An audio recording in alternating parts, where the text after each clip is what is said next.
Hello friends, and welcome to another WSIB Truth Matters with Joe Machado. Hope you're doing well today. Today we're going to talk about an issue that's been a big source of confusion for both WSIB employees, case managers and even appeals resolution officers. And that's also caused a lot of confusion among injured workers, and that is the issue of chronic pain disability, and more so how the WSIB recognizes a permanent impairment for a condition and then has that condition assessed under the chronic pain disability policy.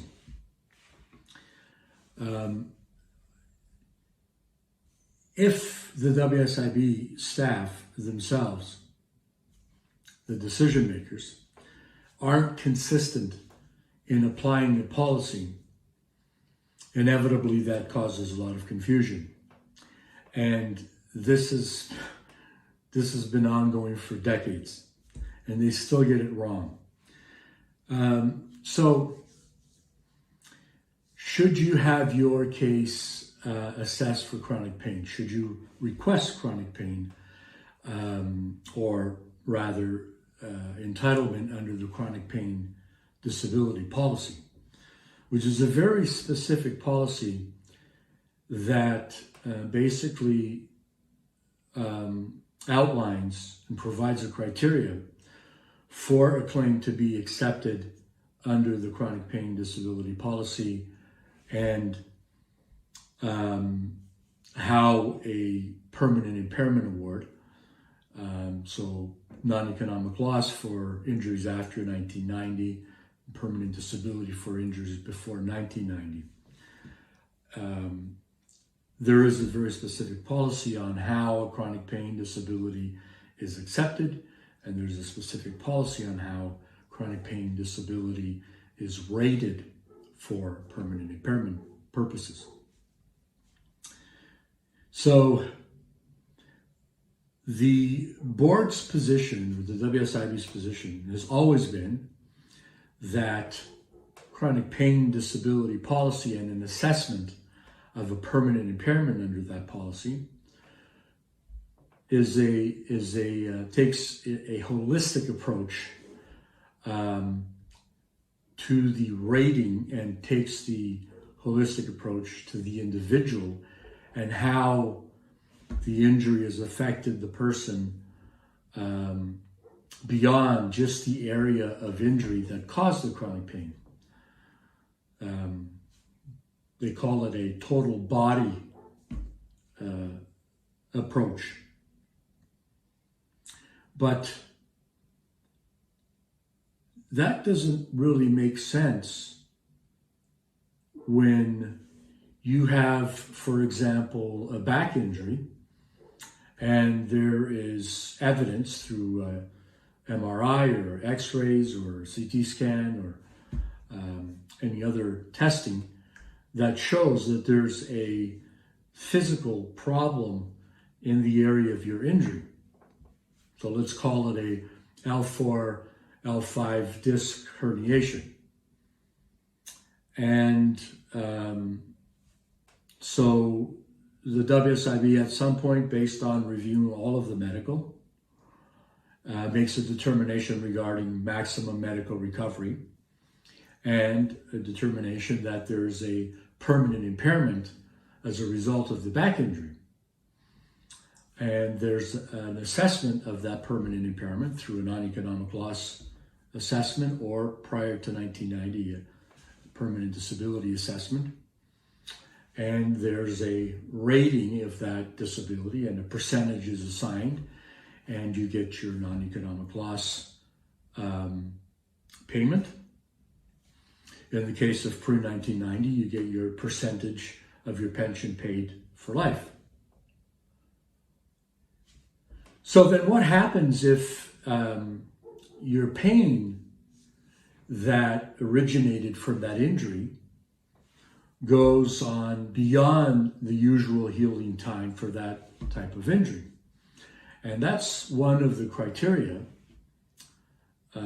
of the 5-point criteria that the WSIB looks at to accept a claim for under the chronic pain disability policy.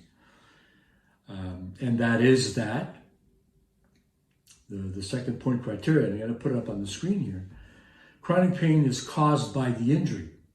So there's subjective or objective medical or non-medical evidence of the worker's continuous, consistent, and genuine pain since the time of the injury, and a medical opinion that the characteristics of the worker's pain, except its persistence and or its severity, are compatible with the worker's injury and are much or such that the physician concludes that the pain resulted from the injury.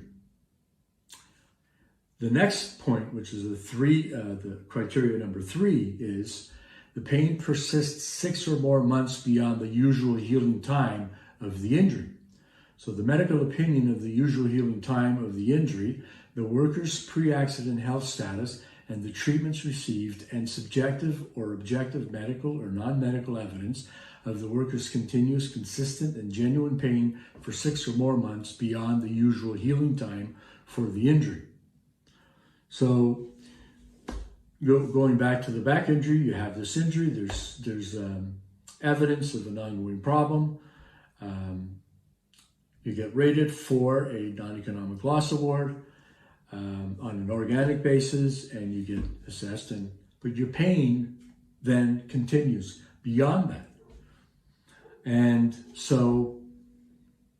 this is often what leads to a chronic pain disability, or a request for a case to be assessed under chronic pain disability, is that the person's pain continues beyond the usual healing time for the injury.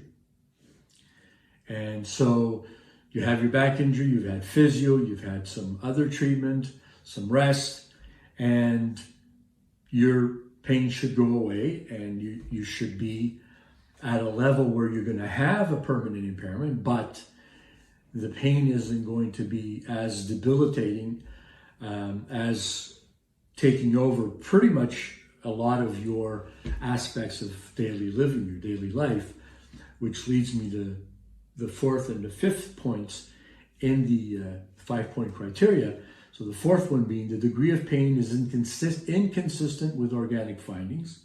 So the medical opinion, which indicates the inconsistency. So again, by all accounts, your pain should have, beyond that usual healing time for the injury, your pain should have abated, even if you're left with a permanent impairment.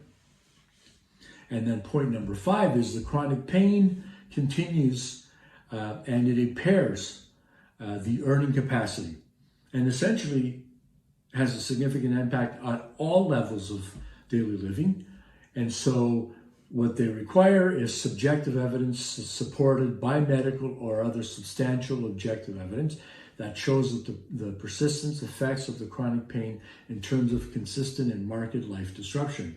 And so oftentimes when assessing for chronic pain disability, they do this marked life disruption questionnaire to see how the chronic pain has affected you in all activities of daily living, from the time that you get up and the time that you go to bed, and how it affects you in terms of your sleep. Are you able to sleep continuously and have a rested sleep, or not, because your pain keeps you up? So once they agree that you've met the 5-point criteria, as I've explained here, as in their policy, and they then agree that you have that you meet the criteria for chronic pain disability, and they have you assessed under the chronic pain disability policy to assess you for a non-economic loss award, and they assess you, and your NEL award that you previously had for an organic impairment to your back, let's call it 20%. They have you assessed under the chronic pain disability guidelines, which is supposed to take into consideration the whole person, and they reduce your non-economic loss to 15%.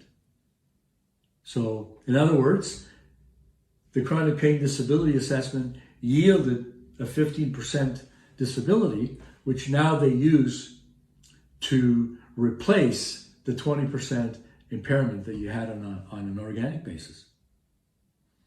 Friends, I've seen this happen a lot of times. A lot of times. Is it right? No. It's bullshit. You shouldn't be doing that. Has it been challenged? Yes. It's been challenged at the tribunal. And there's a bunch of decisions at the tribunal. But I'm going to review one in particular with you because it's just, it really highlights two critical points. One is that the WSIB continues to engage in this taking a chronic pain disability entitlement and replacing a NEL for an organic impairment for the same injury. And also the fact that even when the tribunal makes a decision to tell them that their decision was wrong, they still play stupid, as if they don't understand what the tribunal is saying, and they still go ahead and do what they want to do, which is to replace that organic impairment with the chronic pain disability that was allowed by the tribunal, when the tribunal intended for it to be added to the overall impairment, because that would be a holistic approach, a whole body approach to a rating, not take what's supposed to be a whole body approach and then reduce an impairment that was higher for one part of your body and call it justice. It's fucking outrageous, but they do this. So in this one decision, the decision was granted in favor of the worker, and I'm going to read to you the reconsideration decision, because in this case, the worker requested that the tribunal reconsider the previous decision, and actually it was a reconsideration / clarification request, which sometimes the tribunal does, and we've had it done a few times over the years, where the WSIB plays stupid in how they take what the tribunal has said and made their own interpretation to serve their purpose, forcing the injured worker to go back and have to get a clarification from the tribunal. But there was nothing complicated about this one. It was absolutely clear. So the decision I'm talking about is decision number 601 /02. I'm going to put it up on the screen so you can actually review the decision yourself. Just go on the tribunal website and enter the decision number, and you'll be able to see it. So this is a reconsideration of that decision. And I mean, you're gonna find this as comical and as asinine as I did when I read it. So here's what the tribunal says. In decision number 60102, the hearing panel stated that the worker's 26% NEL award for organic disability did not reflect the full extent of the worker's cervical impairment. So the 20% organic disability was for a cervical impairment.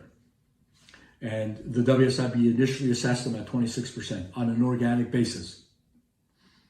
The hearing panel also granted entitlement for chronic pain and referred the matter back to the board to assess the NEL award, which would be done under the chronic pain disability policy.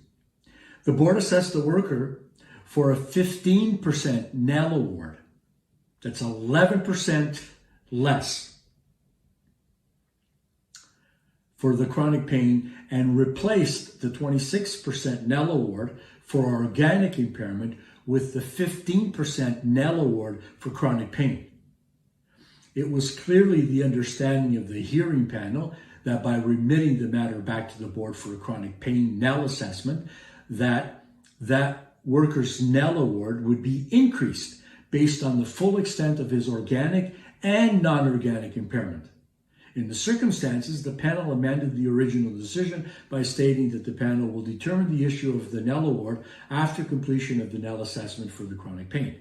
And so what they did was had the chronic pain added to the previous organic impairment in 26%, which should have never been touched. So if this has happened to you, my friend or friends, it happens. This shit happens. And sometimes, case managers, and I've heard this so many times, they'll say to the worker, or they'll go, well, you do know that if we have you assessed for chronic pain disability, because that's what you're claiming, it can actually result in your current NEL award going down.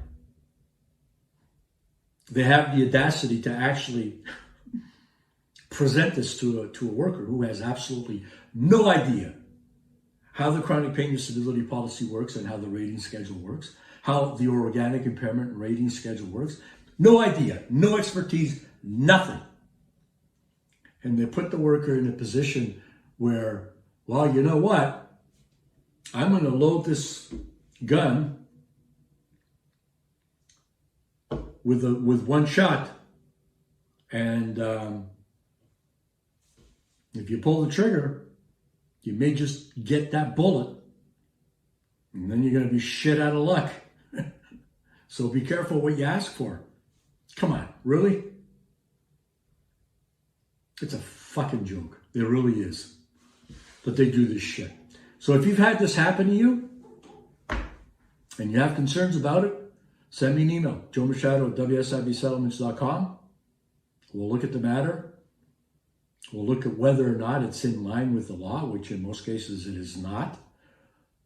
We'll do a WSIB case audit and have a plan designed with the necessary steps in order, clearly outlined as what to do to make sure that the problem gets fixed. Because they're still pulling this kind of shit to this day. I mean, it's just... Anyway, you get the point, right? So, here we go. Mr. Smiley's tip of the day today. If the WSIB, or if you're considering requesting that your current organic impairment, your NEL award that you have for your injury, if you're considering requesting chronic pain, or that it be considered, and that you have a claim for chronic pain or chronic pain disability be accepted in your claim, before you do that, be careful.